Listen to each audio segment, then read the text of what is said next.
Bonjour et bienvenue. Alors aujourd'hui, ce sera le tirage pour la nouvelle lune du 28 juillet à 19h58 et ce sera une nouvelle lune en Lion.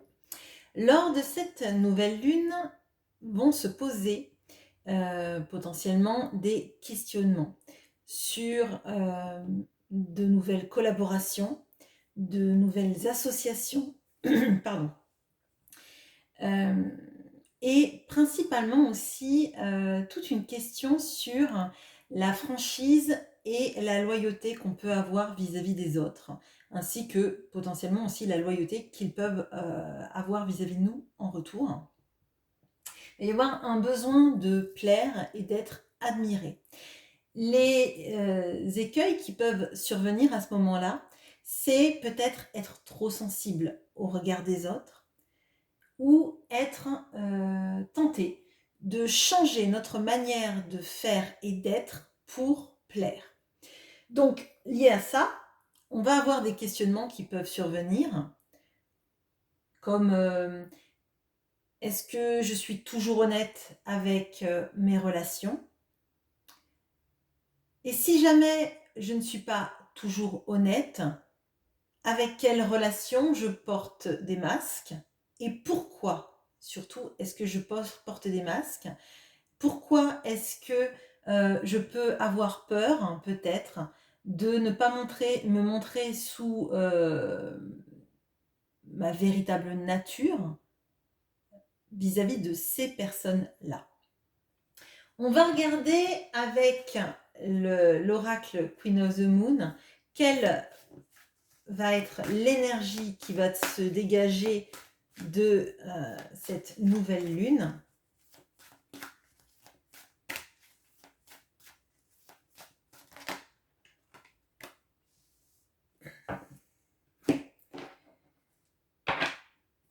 Et on va faire le tirage. Donc c'est un tirage de développement personnel qui va parler des énergies et de là où vous en êtes actuellement. Ce sont bien évidemment des conseils et cela peut concerner différents pans de votre vie. Je mets juste l'intention de l'énergie de cette nouvelle lune. Donc une nouvelle lune, hein, on va dire, souvent c'est 2-3 jours avant, 2-3 jours après. Donc c'est normal d'avoir des reliquats de ces énergies après la nouvelle lune et de sentir les effets même en amont. Alors, ce que vous êtes, ce que vous ne savez pas, ce que vous êtes invité à développer, ce que vous êtes invité à abandonner, ce que vous aimeriez devenir, votre quête actuelle,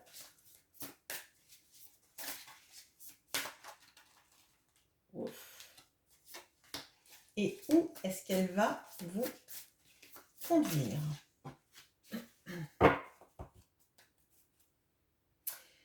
Alors, on a le vide, la lune sombre. Donc, déjà, et c'est la carte numéro 1, effectivement, lors de la nouvelle lune, on a l'impression qu'il n'y a pas de lune dans le ciel.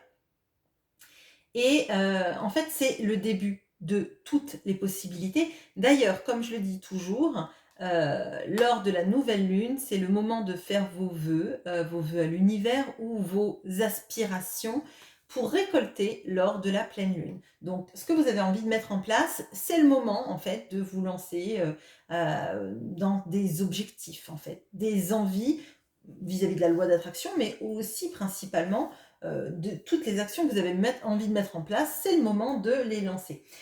Donc avec ce vide, pour moi, c'est le point de départ. Le point de départ, c'est il n'y a rien, on va construire maintenant. Vous construisez de nouvelles choses. En plus, on va commencer avec le mois d'août dans ces énergies de nouvelle lune. Donc, vous allez commencer un nouveau cycle. Alors, ce que vous êtes. On a la lune. Bon, c'est plutôt idéal. Donc là, moi, ce que je ressens, c'est que vous avez plein d'envie, mais peur que tout ça, ce ne soit que des illusions. Vous avez envie de choses. Il y a le domaine de l'imaginaire, le domaine d'une réalité peut-être fantasmée, hein, mais vous avez peur que justement ce ne soit que du domaine du rêve et du fantasme et que ça ne se concrétise pas. Pour moi, quand il y a la lune, il y a toujours le soleil. Le soleil éclaire les zones d'ombre, éclaire ce qu'on ne voit pas dans, euh, dans ces lueurs de lune. Souvent, on voit une ombre, on a l'impression que c'est un monstre et en fait, c'est juste un chat qui passe. Donc, pour moi, là, il y a beaucoup d'envie et peur que ces envies ne se réalisent pas, peur que nos objectifs, en fait, finalement, ne soient qu'illusoires. Et pour autant, vraiment, j'ai l'impression que il y a ces énergies-là de lune, de tout, en fait, est à écrire. Ce que vous ne savez pas, on a le monde. Alors, ce que vous ne savez pas, c'est que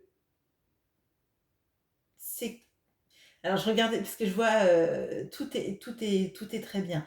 Et en fait, moi, j'ai l'impression que il y a une fin de cycle là pour vous, une fin de cycle qui entraîne un nouveau cycle. Ce que vous ne savez pas, c'est qu'en fait, vous avez peur parce qu'il y a toute la potentialité qui arrive.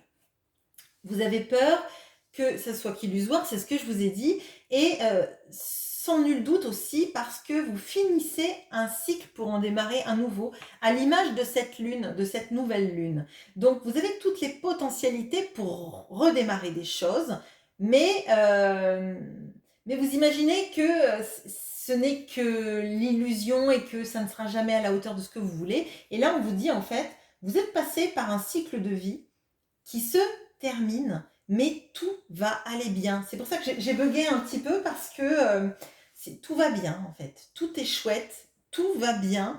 Et on voit d'ailleurs que ce petit fantôme sur la tasse, il est heureux, il est repu et il ne s'inquiète pas. Et moi, ce que je vois là, parce qu'on a comme deux arcanes majeures, c'est qu'il y a des énergies de fin et de renouveau. Et qu'en fait, ce qui était mauvais s'est achevé et vous devez en finir avec ces craintes-là parce que le meilleur est à venir. Et la peur, elle est liée à ce qui a fini et ce que vous n'avez pas envie d'entraîner avec vous dans la suite en fait des événements. Mais tout est un nouveau commencement et toute la potentialité s'ouvre sur ce nouveau commencement.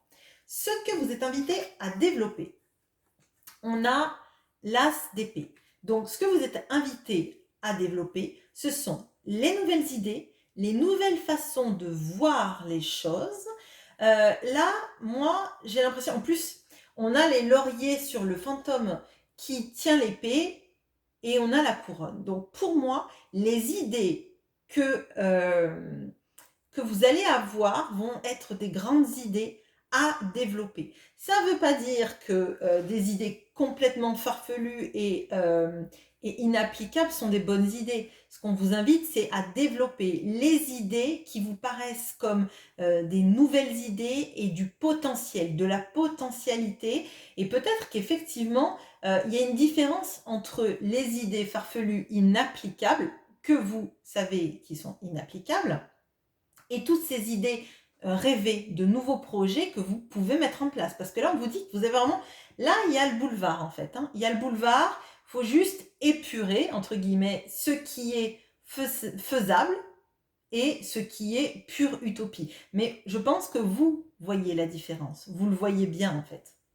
Ce que vous êtes invité à abandonner. On a le 7 d'épée. Alors, ce que vous êtes invité à abandonner, c'est votre tendance à la fuite quand les choses ne se passent pas comme vous le voulez.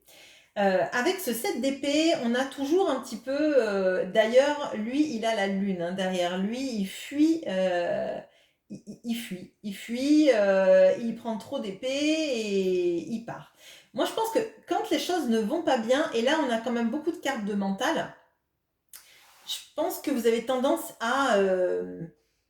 à la blessure de rejet et à dire, «Bon, bah, ça marchera jamais, je pars avant que tout le monde me dise que mes idées sont pourries, que, ce que je fais, c'est pas bien» et cetera et cetera. Là, pour moi, il y a une idée de persister dans son idée, l'idée qui est bonne et effectivement, rejeter les mauvaises idées, mais c'est pas la peine quand vous avez des bonnes idées de croire que les gens, vont vous rejeter. D'ailleurs, c'est ce que je disais dans le topo sur la nouvelle lune, il ne faut pas non plus trop s'accrocher sur le besoin de plaire aux autres, de porter des masques pour leur plaire.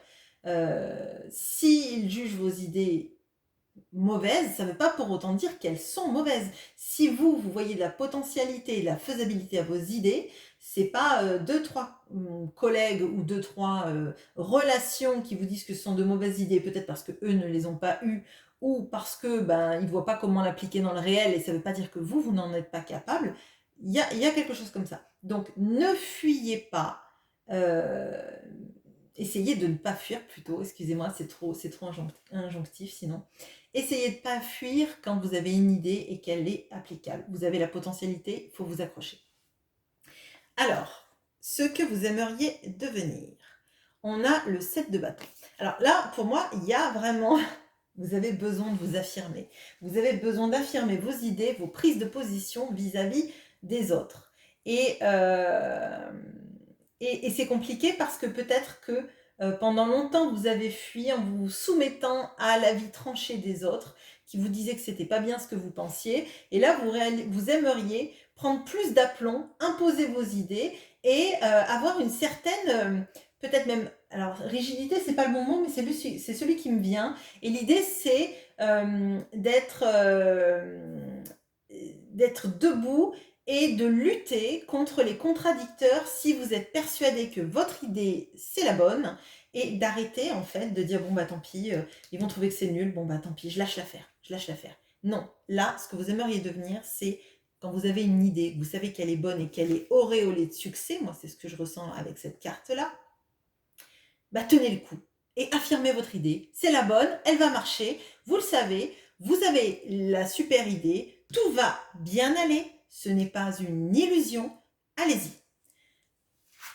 Votre quête actuelle, on a le roi de denier. Bon, je pense qu'il y a vraiment une notion d'être reconnu dans son travail, de faire les choses bien, que tout marche, que potentiellement bah, ça roule et que financièrement parlant aussi vous vous en sortiez bien. Il y a une histoire d'être ancré dans la matérialité, de réussir ses projets, de les mener à terme, de faire que tout roule sans problème dans l'engrenage. Et où est-ce que ça vous conduit? Alors, on a le 9 de bâton. Donc, ça vous conduit à avoir une vision claire des choses et de repousser toutes les visions extérieures négatives qui pourraient venir jusqu'à vous. Quelque part, c'est un peu le niveau au-dessus de ce 7 de bâton que vous aimeriez devenir. Ça vous mène à, effectivement, savoir être lucide, ériger une barrière entre ce qui va contre vous, ce qui va vous faire dévier de votre chemin et surtout des idées que vous avez mis en place. Et là, on voit que vous faites une protection entre vous et les personnes qui ne seraient pas qui ne seraient pas d'accord, qui vous mettraient des bâtons dans les roues, qui considéreraient que vos idées ne sont pas bonnes, etc. Là, pour moi, il y a une vraie prise de position. Alors, peut-être que pour certains, ça n'aura pas lieu parce que ce sont des vacances et que vous n'êtes pas au travail. Mais je vous invite à garder en tête que ces énergies-là, en fait, elles vont vous traverser, mais potentiellement, elles peuvent durer dans le mois, dans les mois qui viennent, parce que c'est un état d'esprit qui se met en place. Et l'état d'esprit, quand il se met en place, en fait, il vous offre la potentialité d'être vous-même, de défendre vos idées et d'avancer. Là, ce ne sont pas des cartes d'avancée, ce sont des cartes de positionnement, d'intégration de vos capacités, du fait aussi que si vous avez des bonnes idées et que vous savez qu'elles sont faisables, je ne vois pas pourquoi le regard des autres vous ferait plier. Là, on vous invite à ne pas plier si vous savez que vos idées ne sont pas illusoire. Voilà ce que j'ai pour vous. J'espère que ce tirage vous aura parlé et je vous souhaite de bonnes vacances pour les personnes qui partent en vacances. Moi, je ne ferai pas de tirage le lundi pendant les 3 premières semaines d'août. Et on redémarrera. Je vous enregistrerai des photos, des vidéos pour les tirages sentimentaux du mercredi et du vendredi et je répondrai à vos commentaires, mais je vais prendre quelques petits jours de vacances. Je vous souhaite une bonne journée. À bientôt.